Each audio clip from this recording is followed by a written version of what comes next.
तो आज बिगिन करेंगे हेराल्ड गारफिंकल से। सबसे पहले इनका डेट ऑफ बर्थ 29 अक्टूबर 1917 को जन्म हुआ और 21 अप्रैल 2011 को मृत्यु। ठीक है, हाँ 10 साल पहले ही जा चुके हैं हमारे बीच। 21 अप्रैल 2011 मिले नहीं, इनसे तो नहीं मिले थे, बट इनके अलावा कुछ लोग और आए थे, जैसे हैबरमास आए थे, हम लोगों के बीएचयू में आए थे, उन्हें देखा था। कुछ एक तो लोग थे और जो आए थे। सर हैबरमास को देखा ना, बीएचयू में आए थे।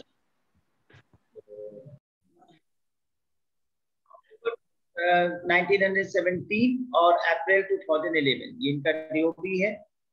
और ये न्यूयॉर्क न्यू जर्सी में इनका जन्म हुआ और लॉस एंजल्स, जहां पर एंजल्स खो गए थे वहां पर ये खो गए कैलिफोर्निया में जाकर। ठीक है, विशेष रूप से जो इनके फील्ड्स थे सोशियोलॉजिकल थ्योरी और सोशल थ्योरी के लिए जाने जाते हैं। इन्होंने इथनोमेथोडोलॉजिकल इंडिफरेंस की बात करी। निर्जाति पद्धति शास्त्र, निर्जाति पद्धति शास्त्र क्या होता है? मेथोडोलॉजी, तीन शब्द हैं।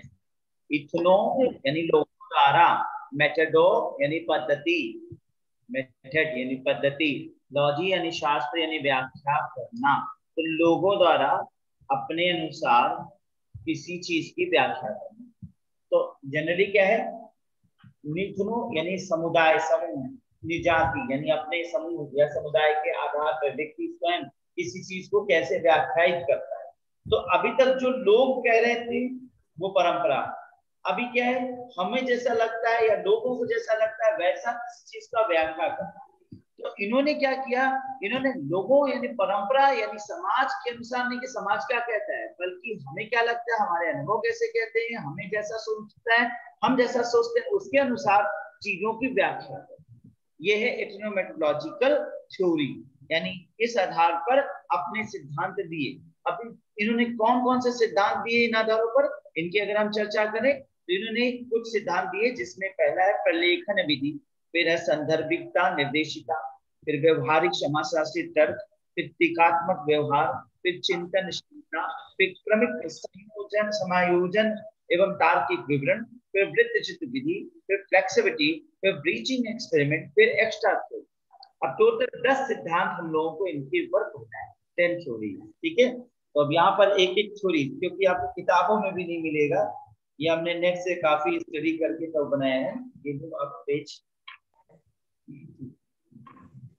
अब एक एक सिद्धांतों पर हम लोग चर्चा करते चलते। तो सबसे पहले का पहला सिद्धांत प्रलेखन विधि क्या है, इसकी चर्चा करते हैं। तो अभी आप लोगों से पूछूं या मैं बताऊं? सर आप बताइए। बताएं, चलो बता देते। ठीक है। तो प्रलेखन विधि, अब हम किसी परिस्थिति की असंख्य विलक्षणताओं, यानी किसी भी सिचुएशन की या कोई भी चीज की जो विशेषताएं हो सकती, उन विलक्षणताओं क्वालिटीज को एक साथ कलेक्ट करते हैं, का चयन कर लेते हैं। ठीक है, और फिर उन्हीं के आधार पर हम किसी मतलब विशिष्ट रूप में उसको परिभाषित करते हैं।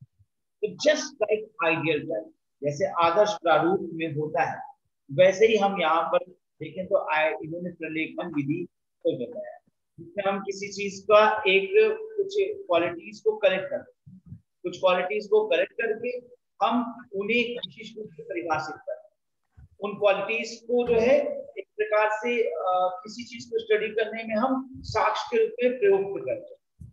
तो एक प्रकार से एक तराजू या एक वाट बनाते हैं, उस वाट के आधार पे हम किसी चीज को नापते हैं, तौलते हैं कि क्वालिटी का अनुरूप आ रहा है कि नहीं आ रहा। पॉइंट समझे? तो हम इन्होंने कहा कि किसी चीज को स्टडी करने के लिए कुछ विलक्षण क्वालिटीज को इकट्ठा कर लिया जाए, उन विलक्षण क्वालिटीज के आधार पे हम चीजों को स्टडी करें, कंपैरेटिव स्टडी करें। एक प्रकार से देखें तो आइडियल प्रारूप जो मैक्स वीवर का था, उससे काफी कुछ ये जुड़ता हुआ दिखाई दे। ठीक है, इसको मैं कनेक्ट कर रहा हूँ, शेयर कर रहा हूँ। प्रलेखन विधि। इस पद्धति के अंतर्गत किसी परिस्थिति, ठीक है, यानी किसी भी सिचुएशन की असंख्य विलक्षणताओं में से कुछ का चयन कर लिया जाता है, उन्हें विशिष्ट रूप से परिभाषित किया जाता है एवं एक अंतर्निहित प्रतिमान के साक्ष्य के रूप में भी देखा जाता है।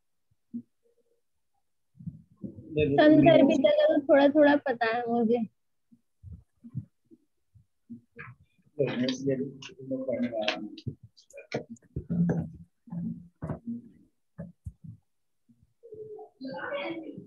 थोड़ा सबका चलो बाद में सबका बैठे। इस पद्धति के अंतर्गत किसी परिस्थिति के असंख्य विशेषताओं में से कुछ का चयन कर लिया जाता है, उन्हें एक विशिष्ट रूप में परिभाषित किया जाता है। उन जो विशेषताएं हैं, ठीक है, उसको अलग कर लिया और उसको विशेष रूप से परिभाषित किया जाता है। एक अंतर्निहित प्रतिमान एवं एक अंतर्निहित प्रतिमान के साक्ष्य के रूप में भी देखा जाता है, यानी एविडेंस के रूप में इसको रख लिया जाता है। इन एविडेंस का प्रयोग करते हैं, फिर इस प्रक्रिया को बदल दिया जाता है और अंतर्निहित प्रतिमानों के विशिष्ट दृष्टांतों को प्रतिमान के अस्तित्व के साक्ष्य के रूप में प्रयुक्त किया जाता है। गार्फिंकल के शब्दों में प्रलेख की पद्धति अध्ययन की वो प्रणाली है जिसमें किसी वास्तविक उपस्थिति को पूर्व कल्पित अंतर्निहित प्रतिमान के प्रलेख के रूप में स्वीकार कर लिया जाता है और प्रत्येक के आधार पर दूसरे की व्याख्या की जाती है। फिर इन व्याख्याओं का विश्लेषण कर एक समान निष्कर्ष पर पहुंचते हैं। अब इसको साधारण भाषा में समझिए, साहित्यिक लैंग्वेज में क्या किया गया कि किसी भी एक विशिष्ट कह सकते हैं कि परिस्थिति, ठीक है, कुछ विलक्षण क्वालिटीज को ले लिया, यानी कुछ विशिष्ट स्पेसिफिक क्वालिटीज को ले लिया। इस स्पेसिफिक क्वालिटी को हम एक स्पेशल नाम देते हैं। जनरली क्या होता है कि हम आइडियल प्रारूप में नाम नहीं देते, यहाँ पे हम नाम दे रहे हैं। अब इसके आधार पर हम दूसरी क्वालिटी या दूसरी परिस्थितियों को लाते हैं, उसकी कुछ क्वालिटीज को निकालते हैं। फिर हम ये देखते हैं कि दोनों में से क्या सिमिलर क्वालिटीज हैं जो कि किसी भी परिस्थिति में काम हो सकता है। उसके आधार पर, यानी इन क्वालिटीज के आधार पर हम किसी भी परिस्थिति को बड़े आसानी से समझ सकते हैं। तो कहते हैं कि किसी भी परिस्थिति को समझने के लिए कुछ प्रलेखित विधियां बना लेनी चाहिए, यानी कुछ मेथडोलॉजीज पहले से बना लेनी चाहिए और उन विशेष स्पेशलिटी क्वालिटीज के आधार पर उन स्थितियों को समझने का प्रयास करना चाहिए जो नई स्थितियां हमारे सामने क्रिएट। जैसे अगर कोविड आज हमारे सामने क्रिएट हुआ, ठीक है, तो कोविड की कुछ स्पेशल क्वालिटीज को निकाल लिया जाए। अब सार्स की कुछ परिस्थितियां थी, उनसे कुछ स्पेशल क्वालिटीज को निकाल लिया जाए, ठीक है। तरीके से कुछ और भी बीमारियां आती गई, उनको उनसे हमने कुछ स्पेशल क्वालिटीज को ले लें और ये स्पेशल क्वालिटीज को मर्ज करके हम किसी भी और परिस्थिति से लड़ने के लिए अपने आप को तैयार कर सकते हैं। अब समझ में आया? एज एन एग्जाम्पल किसी को उन्होंने कहा कि किसी भी कार्य को करने के लिए प्रलेखन विधि का प्रयोग किया जाता है। ओके, फिर से पढ़ते हैं। इस पद्धति के अंतर्गत किसी परिस्थिति की असंख्य विलक्षणताओं में से कुछ का चयन कर लिया जाता है, ठीक है, उन्हें एक विशिष्ट रूप में परिभाषित किया जाता है, उनको फिर हम एक विशेष नाम देंगे जो जिनको चयन किया गया, एवं एक अंतर्निहित प्रतिमान के साक्ष्य के रूप में देखा जाता है, यानी एक प्रकार से मॉडल के एविडेंस के रूप में रखा जाता है। फिर इस प्रक्रिया को बदल दिया जाता है और अंतर्निहित प्रतिमानों के विशिष्ट दृष्टांतों को प्रतिमान के अस्तित्व के साक्ष्य के रूप में प्रयोग किया जाता है। अब यहाँ पे क्या है, इसी प्रक्रिया को अन्य के साथ हम करते हैं, यानी कि कई एक साक्ष्यों को ले लेते हैं। गार्फिंकल के शब्दों में प्रलेखी पद्धति पूर्व कल्पित, यानी पहले से कल्पित करते हुए अंतर्निहित प्रतिमान, जो अंतर्निहित प्रतिमान, ठीक है, के प्रलेख के रूप में स्वीकार कर लिया जाता है। अब हम किसी नई स्थिति का अध्ययन कर रहे हैं तो वहां कल्पित प्रतिमानों को इनके आधार पे जो पहले क्वालिटीज को हमने लिया है उसके आधार पे हम नई स्थितियों का अध्ययन करेंगे, ठीक है। प्रलेख के रूप में स्वीकार कर लिया जाता है और प्रत्येक के आधार पर दूसरे की व्याख्या की जाती है और उसी के आधार पर हम दूसरी सिचुएशन को व्याख्या करते हैं। फिर इन व्याख्याओं का विश्लेषण कर एक समान निष्कर्ष पर पहुंचे। क्लियर है? समझ में आया? क्लियर हुआ?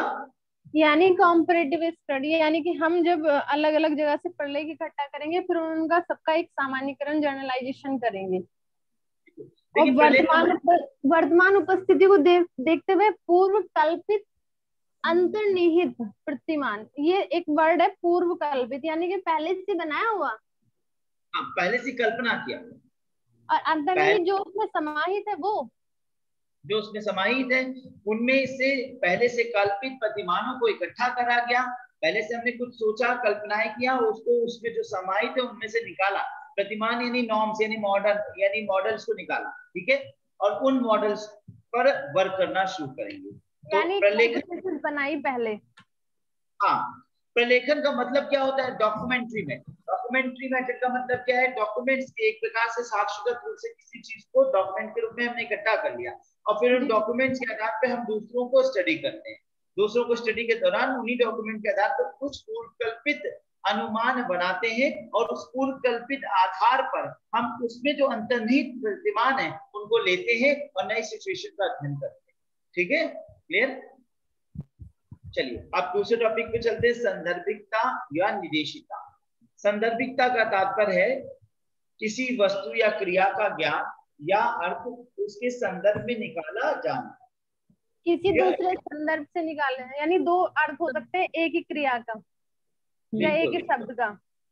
क्रिया या ज्ञान का अर्थ उसके संदर्भ में निकाला जाना। जैसे अभी आपने शेयर्ड मीनिंग्स पढ़ा था एल्फ्रेड के विषय में, जो मैंने पढ़ाया था, तो उसमें भी यही बात थी कि किसी के संदर्भ में ही उस चीज को समझा जा सकता है। वैसे यहाँ कहते एक विशेष स्थिति में संदर्भित होता है, कोई भी मानवीय घटना एक विशेष संदर्भ से जुड़ी होती है, प्रत्येक शब्द का अर्थ संदर्भ के अनुसार ही लिया जाता है। तो कह रहे हैं कि कोई चीज का अर्थ है उसके संदर्भ से उसको बेहतर रूप से समझा जा सकता है। जैसे अगर उत्तर नहीं दे, जैसे हम बता रहे हैं, जैसे हम किसी चीज का रेफरेंस ना दें और आपको कुछ बता दें तो आप बेहतर नहीं समझ सकते जब तक हम रेफरेंस देंगे। तो हम कहेंगे कि बहुत खराब, लगातार क्लास में नहीं रहे, अगोड़ी है।